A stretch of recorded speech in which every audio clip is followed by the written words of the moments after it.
Hello, everyone. My name is Asha Murphy. I am a licensed professional counselor at the Student Health Center and the Mental Health Service. Hi, everyone. My name is Courtney Cryer, and I'm a pre-doctoral intern at the Student Health Center's Mental Health Services. Yes, so welcome again to the Emotional Wisdom webinar series. Courtney and I are going to be walking through the series today. So just as an overview, we want to let you know that this series is kind of an opportunity for us in the mental health service to discuss practical skills for handling things that we all really are familiar with, like stress, anxiety, even depressed moods in our everyday lives. So, what we want to remind everyone of is that emotional wisdom is about acceptance of the ways that we feel. So rather than dismissing emotions, especially the ones that are difficult, as unhelpful or messy, we encourage people to view emotions as internal a compass, if you will, pointing you towards or away from things. So naturally, when faced with vulnerability, we tend to feel anxious. We feel scared. When we experience a loss of some kind, we feel sadness. When faced with injustice or unfairness, we feel anger. And all these emotions and all emotions in general have purpose, and we can choose how to respond. So if you learn to pay attention to what emotions are telling you and practice the helpful ways to respond to those intense or uncomfortable emotions, you'll be better prepared to navigate the ups and downs of life. That is really what we think of when we think of emotional wisdom. So before we jump into our topic today, we want to encourage you to actively seek out additional support as you need it. Maybe even thinking about contacting our Wellness and Health Promotions Department or Mental Health Service. We're all in the Student Health Center together to explore coaching sessions or counseling resources available to you as a student. That's very much available to you. So in terms of today, we will be learning and we'll be practicing skills for reshaping your inner dialogue and really challenging harmful thoughts. With a healthier frame of mind, you can better handle stress and difficult moods. So Courtney's gonna jump into that, our first slide here. Thanks, Asha. So when looking at frame of mind, it's important to note that much of what we feel is caused by what we tell ourselves and how we interpret situations. Sometimes we develop habits of viewing the world from an overly fearful or negative perspective. Like anxiety can lead you to interpret events through a lens of fear, perceived threat, and even vulnerability. For example, everyone must notice that I am shaky and fumbling. They will think that I'm weird and not talk to me. While on the other hand, low moods can lead us to negative beliefs about yourself, others, or the future. For example, I performed poorly on this test because I'm not smart enough. I cannot succeed in this class. But you can learn to target and alter unhelpful thinking patterns. These changes then influence your mood and your behaviors. Next, we will discuss 3 key skills that help you to respond to negative thinking. Okay, great. So as you can see, this slide is titled Redirect Attention.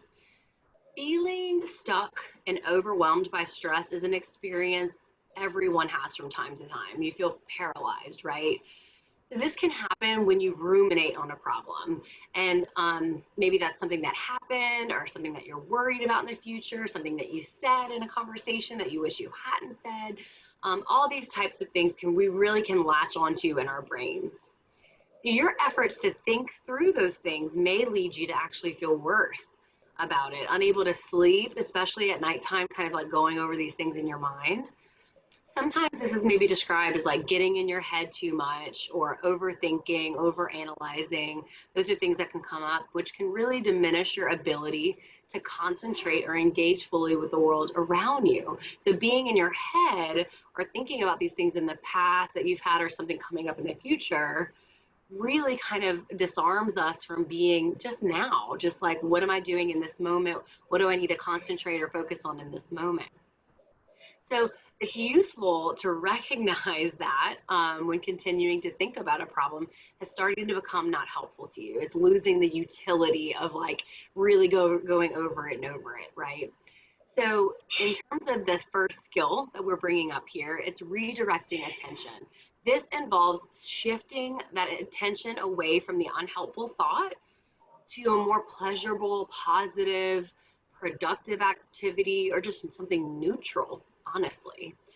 So consider in advance activities you might choose is always helpful to kind of know ahead of time. So thinking of a plan, even if it's like a very loose plan. So perhaps thinking of things that you like, what works for you, reading, going for a walk, listening to your favorite music, or tackling some kind of simple task like cleaning or checking something off your to-do list that's not too overwhelming. Those are ways that we can really redirect and kind of get out of our heads whenever we're ruminating on something that's not helpful. But certainly, I mean, you would not want to divert your attention every time you face a difficult problem. You don't want to distract all the time, but having some identified activities that work for you as healthy distractions can really be useful when you slip into that overthinking mode, right? So if you look at the slide here, you can see this simple chart where it's sort of like trying to figure out the signs or triggers that you know that you're overthinking. So for me, I know when I'm in bed at night and I've been laying there after I've read something and like my little routine is over and I'm just laying there and I'm noticing like the time is ticking by and I'm still awake and like ruminating on whatever the thing is that might be on my mind that at that point in time. And I know like, okay, this, this kind of overthinking is not really helping me right now. I'd really rather be sleeping. So the signs that you can kind of think of for you is, rumination. So the same thoughts on repeat as you can see here. Feeling worse, just being like, okay, I don't feel relieved by overthinking this. I don't feel like relief or comfort. It's just kind of working me up more. And then noticing, okay, I'm not reaching solutions. It's just a repeat of the same thing without anything else coming. This really takes a sense of what we call metacognition or thinking about thinking. So being aware of like what's going on in your brain is a skill to kind of think about as well. So then you'll see some really nice ways to redirect when these things are happening. Mentioning kind of things that I just mentioned about productive activities, pleasant or soothing activities, things that just make you feel better, that comfort you. And then social connection, like let me just call a friend in this moment or be with someone. I can get my mind off of this thing I keep going over. So next we'll talk a little bit about some like common pitfalls. Those were some really good tips, Sasha, especially like the pleasant and soothing activities. That's one I definitely use. Yes. So as we introduce the second skill, it's important to understand a few ways that our brains can distort what we perceive ourselves and our experiences. Take, for example, 3 common ways our thinking can misrepresent our reality and consider the extent to which we may fall into these traps. By the way, we all do these. So for example, all or nothing thinking, I know I've definitely been guilty of utilizing this, is the tendency to see things in black and white categories. So things are either good or bad, they're either right or wrong, they're either a complete success or an utter failure. There is little room for any middle ground. So if you can't perform perfectly on an exam, it feels like failure. All or nothing thinking tends to lead to more intense emotional reactions. And when associated with perfectionism, it can lead to shutting down. So for example, if I don't believe that I can succeed, I might as well not even try.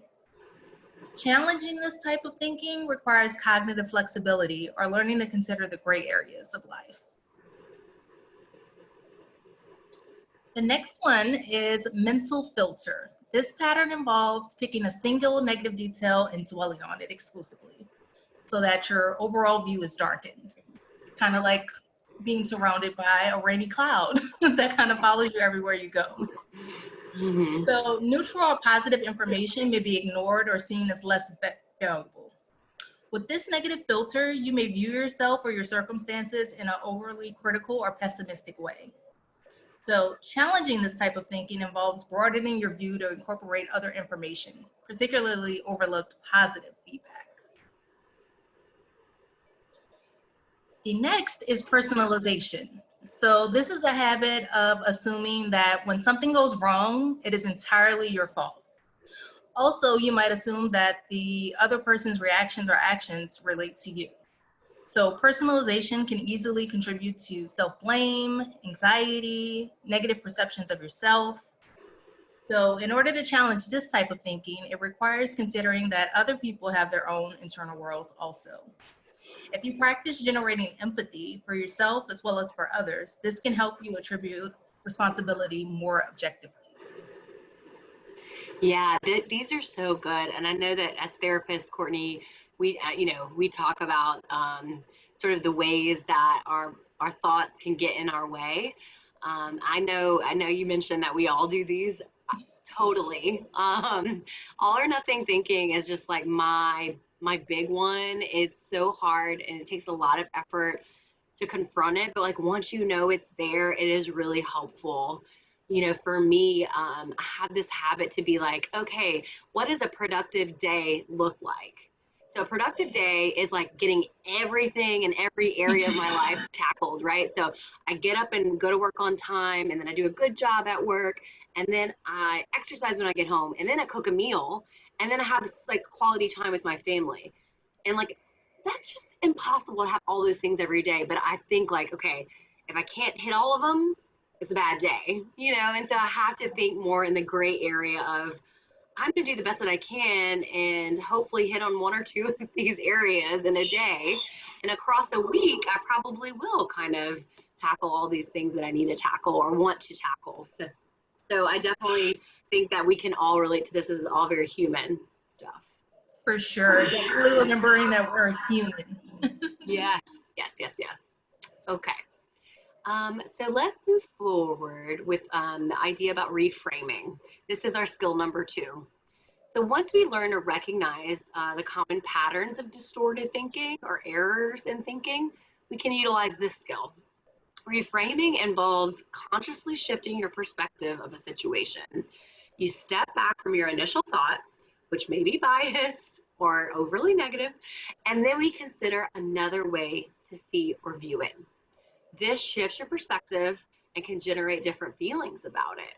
It sounds easy, but it is actually difficult to do, but it takes some practice. And then once you get the hang of it, you can make it a habit. So let's consider some examples of what we call kind of automatic thoughts, automatic negative thoughts, and then some ideas for reframing. Okay. So this chart you see on the slide, you have a negative thought, which are typically automatic. Sometimes, you have to pause really and think, what am I thinking about this? And is it negative or is it just so automatic? I would have never questioned it before. So what we notice, especially for those of us who are perfectionistic, like Courtney was mentioning, we really hold ourselves to standards that are kind of impossible. So let's talk about this first one. This is unbearable. I can't handle this. So whatever the situation is, I can't. I can't right now. A reframed thought to that automatic assumption is okay, take one breath at a time. I've gotten through difficult times before. One of my really favorite authors says something along the lines of very basic, which is, I can do hard things. Like I can do a hard thing and it's okay. Yeah. So that's one way to reframe the I can't survive this. This is unbearable kind of thought. The next one is common. I understand this one a lot. Everything's falling apart. Like I can't do anything right. And so a good reframe thought for that, it's okay to feel this way when life gets tough. It's not always going to be easy. And so this is a normal part of life, kind of what we were just saying, being human and having compassion for the human state.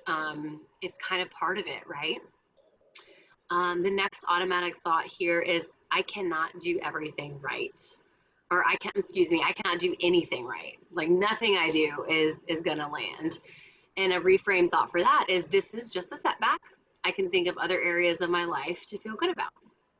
And I like these reframes, as you can see, because they're not like overly flowery, cheerleadery, right? It's not like, I'm so awesome. This is, not true at all. I can do everything right.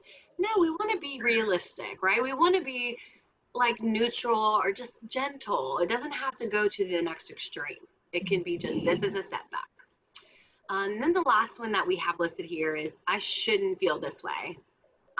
This might make me weak, having these emotions. I should have it all together. A lot of should Should happens a lot for us as humans, especially when we hold ourselves to high standards.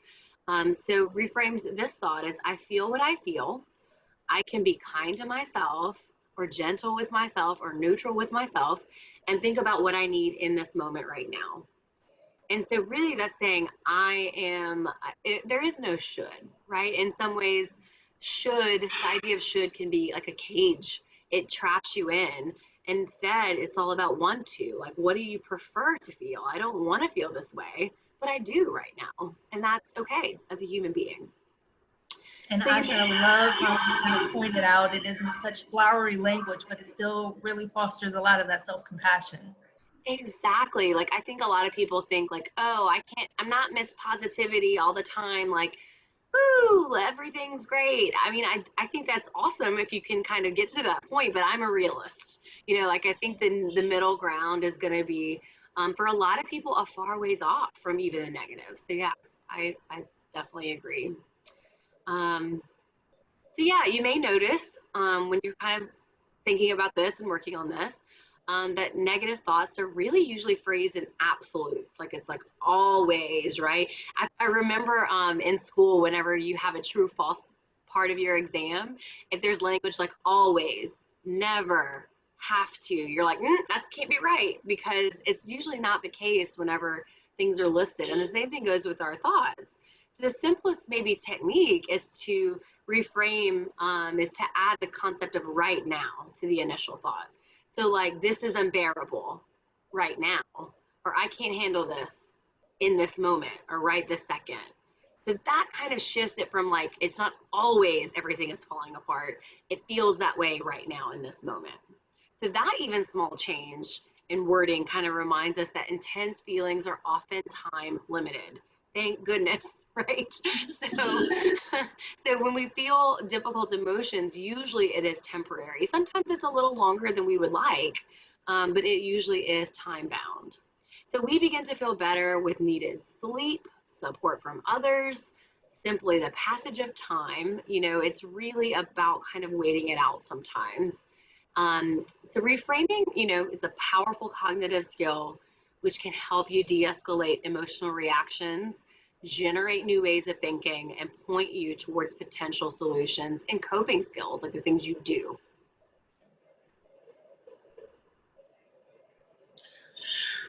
So Asha gave some really good tips on reframing our thoughts and in the moment. So if you find it easier to reframe your thoughts when looking back on a situation rather than using the skill in the moment, this is completely normal.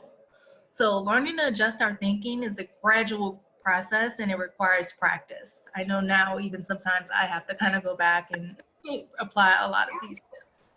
Yeah. Yeah. Our final skill today will kind of help you to find patience as you create change. So skill number 3 is self-affirmation. This skill involves creating new ways of thinking and aims to change the tone of your self-talk. Consider what message you might need to hear more often. Words that are either encouraging, patient, kind. Generate statements that resonate for you during a moment of calm so that when you have the language when you need it most. You can draw inspiration from music, a prayer, words of wisdom, from a loved one, or even from a book. Self-affirmations might sound something like, I'm learning to be more gentle and compassionate with myself. I am stronger and more resilient than I sometimes think. I can actively influence my moods by how I talk to myself. And I'm gaining confidence knowing that I can handle difficult moods. I love these. And kind of like I mentioned earlier, I think, it's all about creating the language that works for you. I mean, for me, it's always, I can do hard things. Like I can do Yes. hard things. I'd rather do like fun, pleasant things, but I can do hard things too. So I love, Courtney, that you mentioned, draw the inspiration from like what matters to you, like what fits for you. I find a lot of times when working with clients that I might suggest some of these things or even my own stuff, and clients are like, that doesn't work for me. So we talk about what is a good affirmation for you that doesn't feel too flowery or too false or too, like cheesy. It's about finding the right fit for you, even if it's very simple. Yeah. Okay, so if you are interested in learning more and talking about what's kind of how you can apply what we learned today together, is, the first thing, identify maybe 2 ways to redirect attention. Think about, this is so simple, y'all, like activities that you like, activities that are pleasurable, that are pleasant, that you feel like, oh, this feels good to do this. Or, afterwards you typically feel good. But those are things like reading, walking, maybe watching a little short comedy, things like that, really just pleasant things.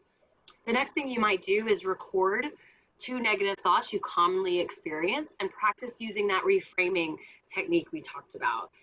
So that whole, maybe even it's just adding that right now to the end of it. Like, I can't do anything right. It feels that way right now. Right. So just really trying to like think of the patterns you have and reframing them. And then the last one, as Courtney just mentioned, is generate at least 2 self-affirmation statements. These are just simple things you can jot down on your phone, on your iPad or tablet, or on a piece of paper that you kind of can just go back to when you need it. It's kind of like your neutral self writing you a note for whenever you're anxious or you're depressed. You can be like, let me see what myself told me about affirming myself. And those can be really simple and individualized for you. So some things that you can do too are exploring the mental health apps that are out there. There's a lot of stuff, and what you kind of can be looking for is something called cognitive behavioral therapy, or CBT. That's a lot of what we cover today, is cognitive ways of considering how we see ourselves, the world, and others, and then trying to sort of gently challenge those cognitive distortions that might be more negative. So you can look for that online, and the apps particularly are helpful. Mind Kit, Mind Shift, and What's Up are 3 that we in mental health service really like. Those are ways of like kind of tracking. They remind you, like, oh, remind you to track your thoughts for today, and gentle ways on how to reframe those thoughts. You can think about seeking out self-help tools like William Nouse's cognitive behavioral workbooks. Those are just like really practical ways of having something and like doing a worksheet. Some people really like that kind of active task to kind of tackle these things. And of course, as always, we invite you to listen to additional emotional wisdom webinars. There are other tactics and techniques that we talk about, and you can learn more about those on our website and our social media outlets. The next thing that I want to cover is the levels of care that we really kind of use as a model in the Student Health Center. You'll notice that it goes from 5 to 1. So really what we encourage students to do is start at the bottom down here with 1.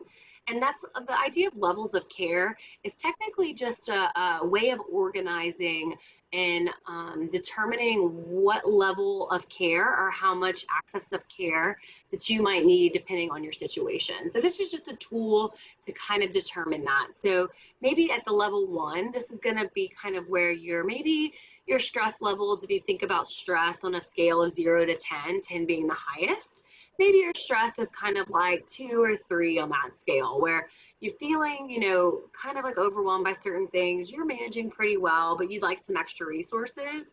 So that's kind of the very first level, right? Kind of like where we all kind of are around any given day. You just want to kind of give yourself a little bit more. We have the Art of Stressing Less and Stress Management booklet that we have in the building in the Student Health Center. You think about routine exercise and sleep hygiene, things just really taking care of yourself. And then as you go up the levels of care to 2, 3, 4, and 5, you might think of like your level of anxiety or maybe even depression on that 10-point scale as getting higher. So maybe you're noticing my anxiety is like at an 8 or 9 every day. That might be, reason to kind of look at the 4 and 5 part of the list here. And then you can see in the middle, there's some really great resources and programs that we have at the health center that we really provide for students who might be more in the middle section of like, I'm not sure what I need. I'm not sure what I'm looking for. I'm not sure what my level of anxiety even is. Maybe I need to think about that. And so these are some ideas here on the slide that you can think about.